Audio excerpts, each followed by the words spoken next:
Imagine you are standing in a quiet living room in the fall of 2008. The television is on in the background. The news ticker at the bottom of the screen is a constant sea of bright red. Most people do not realize it yet, but the global financial heart has essentially stopped beating.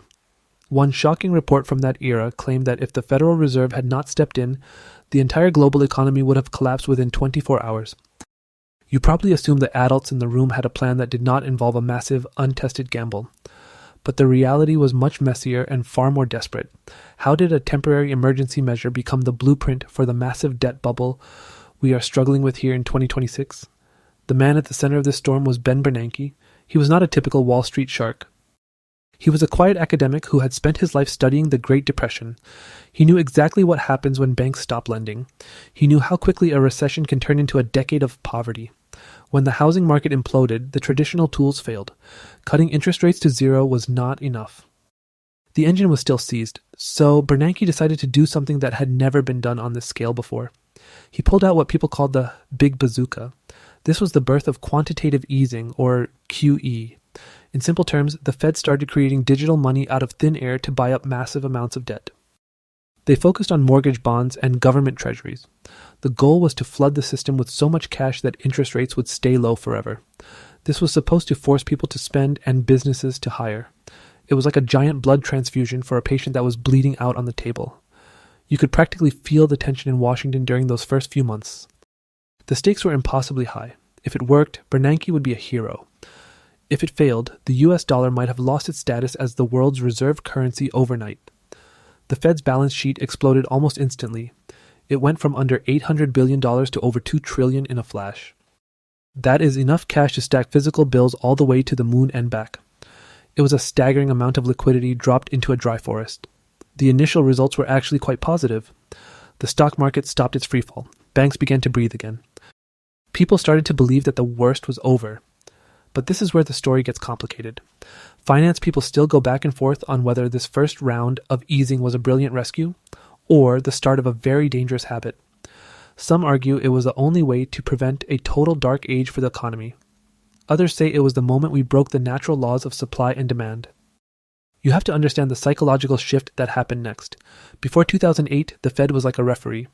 After 2008, they became the star player on the field. They weren't just watching the market anymore. They were the market. This massive intervention sent a message to every investor on the planet. The message was clear. The government will not let the big players fail. This created a sense of safety that was actually an illusion. By the time the dust settled on that first crisis, the money printing press was warmed up. It was no longer a one-time fix. It was becoming a permanent part of the economic landscape. This set the stage for a decade of cheap money. It was a period of history where debt felt like it had no cost. But as we see now in 2026, every dollar created out of thin air eventually looks for a way to be paid back. The rescue mission was over, but the addiction to easy cash was just beginning. The rescue mission did not stop once the fire was out. Instead, the Fed kept the taps wide open for years. This era became known as the age of zero interest rate policy. It sounds like a boring technical term. In reality, it was like giving the entire economy a permanent sugar high. Money was not just cheap. It was practically free. This changed how everyone from big banks to your neighbor thought about risk.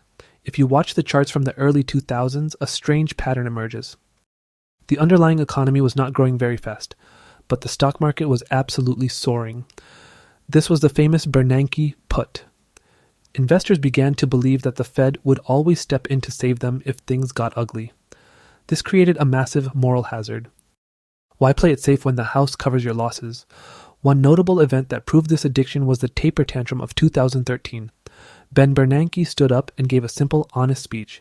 He suggested that the Fed might start buying slightly fewer bonds later that year. He did not even say they would stop. He just hinted at slowing down. The market reaction was immediate and violent. Bond yields spiked in a matter of days. Stock prices tumbled across the globe.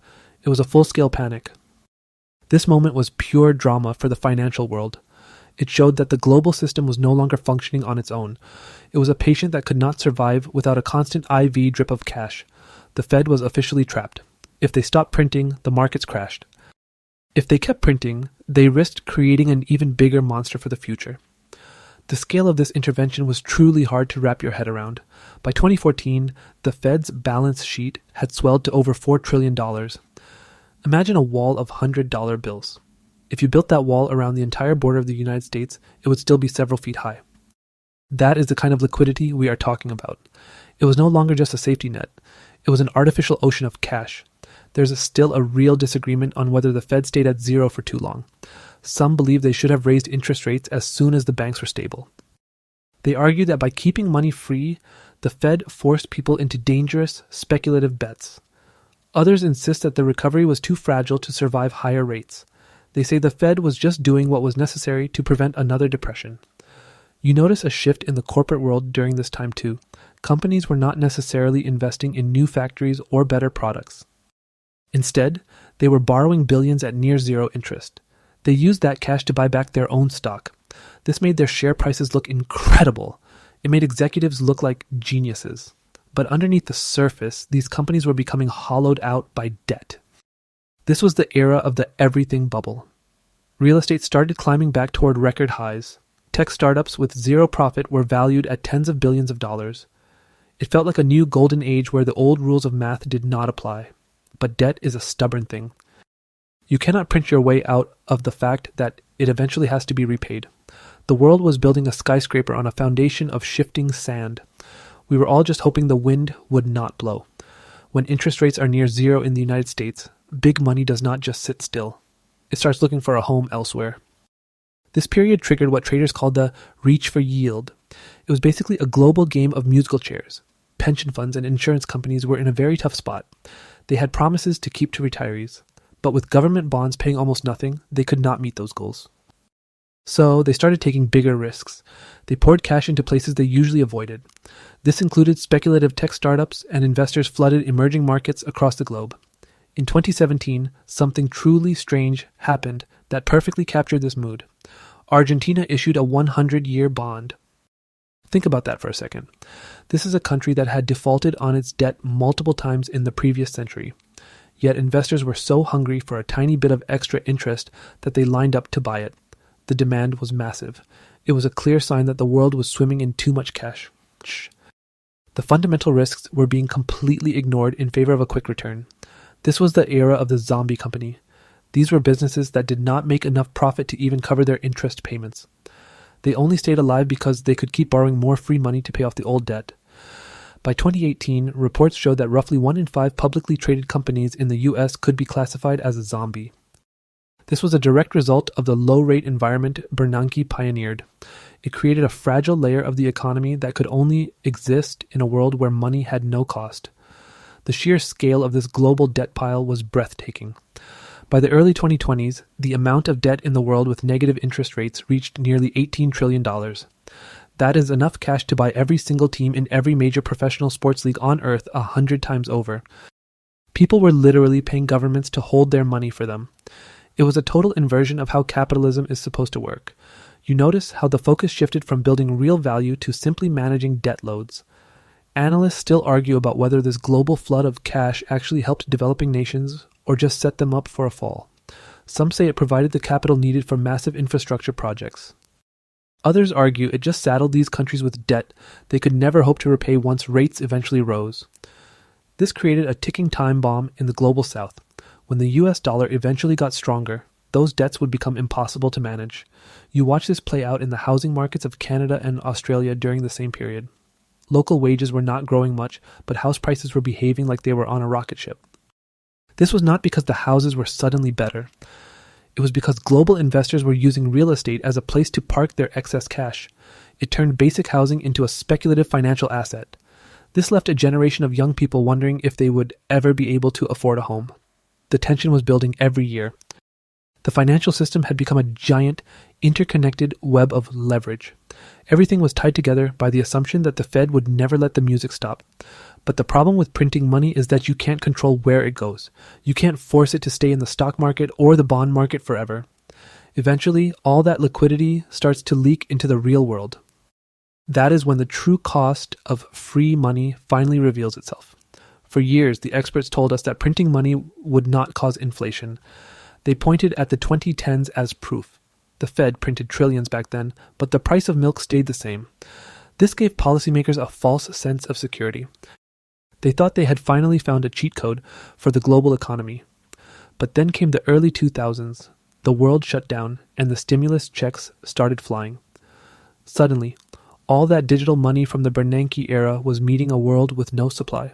The result was a massive shock to the system.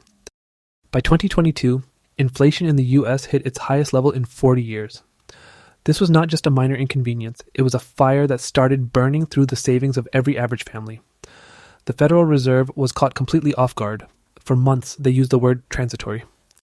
They promised the price hikes were just a temporary glitch, but by the time they realized they were wrong, the damage was done. This created the ultimate conflict for the people in charge. To stop the fire, they had to raise interest rates, but remember that skyscraper built on shifting sand? Higher rates were the wind that finally started to blow it over. Every debt that was cheap to carry suddenly became a heavy burden. The interest payments on the national debt alone began to skyrocket. Some estimates suggested the U.S. was soon spending more on interest than on its entire military budget. That is a terrifying shift for the world's largest economy. Was simply too much for the system was simply too much for the system to handle. They believe the Fed should have seen the warning signs much earlier. Others defend the central bank. They say the supply chain breaks were impossible to predict. Regardless of who is right, the outcome was the same. The era of free money died a very loud and messy death. You might remember the feeling of sticker shock at the grocery store during this time. It was more than just higher prices. It was the realization that the people at the top did not have as much control as they claimed. The Fed was forced to jack up rates at the fastest pace in history. This sent a shiver through the global housing market. In some cities, mortgage rates doubled in a single year.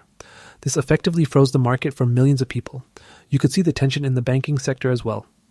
Smaller banks had filled their vaults with low-interest bonds.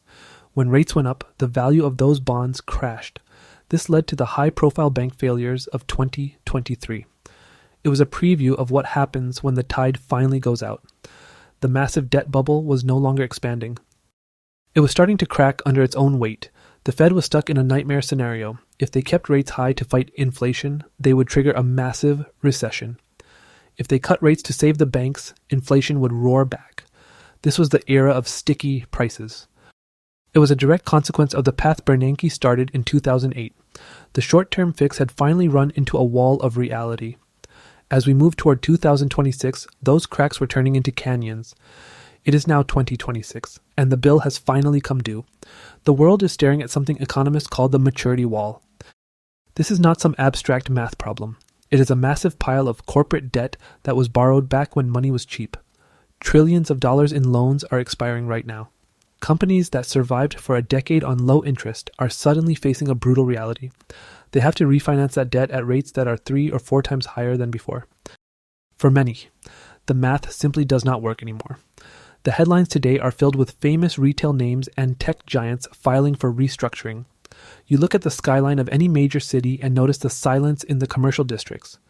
Office towers that were once worth billions are being sold for pennies on the dollar. This is the great reckoning that people feared back in the Bernanke years. The artificial support that held the world together for nearly 2 decades has finally given way. The everything bubble did not just leak. It burst. This moment feels different from 2008. Back then, there was a sense that the government could fix anything with a big enough checkbook. But today, the public's patience is gone and the government's pockets are empty. The national debt has reached levels that were once considered impossible. There is no big bazooka left to fire. If the Fed prints more money now, they risk a total collapse of the currency. The safety net you once took for granted has been stretched until it snapped. We're heavily invested in those zombie companies. People who thought they were safe are seeing their life savings take a massive hit. You notice the shift in the mood of the country. The optimism of the free money era has been replaced by a hard-nosed realism. We are finally learning that you cannot actually get something for nothing. Finance people still go back and forth on whether this crash was a direct result of 2008 or just a failure of recent policy. Some argue that Bernanke's original sin was never letting the market fail when it needed to. They believe we just traded a short recession in 2008 for a much deeper structural crisis in 2026. Others insist that the strategy worked for a long time and only failed because of once-in-a-century shocks. It is a debate that will likely continue for the next 50 years. You see the data from the recent bond market auctions, and it tells a grim story. Investors are demanding higher and higher returns to lend money to the government. The trust that formed the foundation of the global system is fraying at the edges. This is the ultimate consequence of money printing. It works until it doesn't. When the world loses faith in the value of the paper, the game changes forever. We are now living in the aftermath of a 20-year experiment that went on for far too long. The story of Bernanke is a reminder of how good intentions can lead to impossible situations. He tried to save the world from a depression, and for a while he did. But in doing so, he created a cycle of dependency that could only end one way. The 2026 bubble is the final chapter of that story. It is a painful lesson in the laws of economics. Debt is a guest that always expects to be paid, no matter how much you try to put off the bill. As we watch these global events unfold, it is clear that the choices made years ago are still shaping our daily lives today. It is a lot to process, especially when the news moves so fast. I would love to hear from you down in the comments section. Where are you watching from today? And how is the current economic situation hitting your neck of the woods? Whether you are seeing higher prices at the store or seeing shifts in your local housing market, your perspective helps ground these big stories in reality. Do you have any big plans or changes coming up to navigate these choppy waters? This story is far from over, and we are going to keep tracking the ripples of this debt bubble as it continues to reshape the world. If you found this breakdown helpful, or if it gave you a new way to look at the financial news, please consider liking the video. It really helps the channel grow and lets us keep making this kind of deep dive content for you. Also, make sure to hit that subscribe button and turn on the notifications. We have some fascinating stories coming up about the future of global trade and the next big shifts in the tech world that you definitely do not want to miss. Thank you so much for spending some of your time with me today. It has been a pleasure walking through these complex chapters of history with you. Until next time, stay sharp and take care of yourselves.